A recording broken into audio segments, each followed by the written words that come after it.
The battle to save the housing levy will resume Monday at the Labour and Relations Court.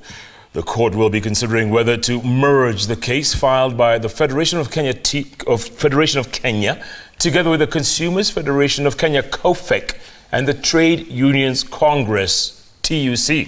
Oh, the housing levy has become controversial as its implementation has caused fears and left many questions unanswered. Raquel Muigai reports.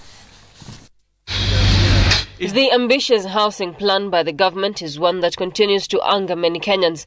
The Consumer Federation of Kenya cofek describing it as a fraud, as the government has no history of successfully managing any fund. Tunatoa wanakula. Hii ambao wanasema ni ya manyumba, hiyo ndugu yangu iwezekani na ni pesa wamefungua njia tena ya kukula. We think this is one way of stealing our money. But the battle of whether or not the 1.5 deductions on all salaried workers will be implemented is far from over, as the parties will resume court on Monday.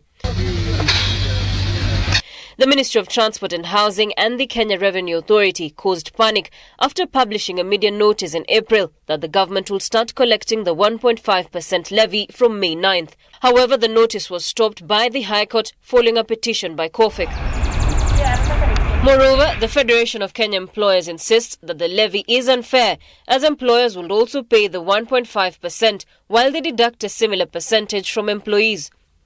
The 1.5% levy on salaries is expected to generate about 57 billion shillings a year from about 2.5 million salaried Kenyans, with additional revenue expected to come from voluntary contributors who will be putting in a minimum of 200 shillings into the fund per month.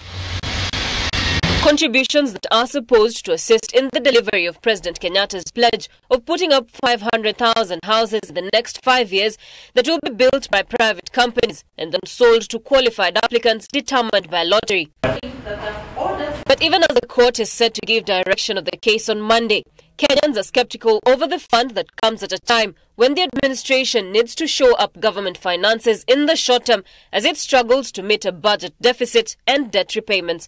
Raquel Muigai, Citizen TV.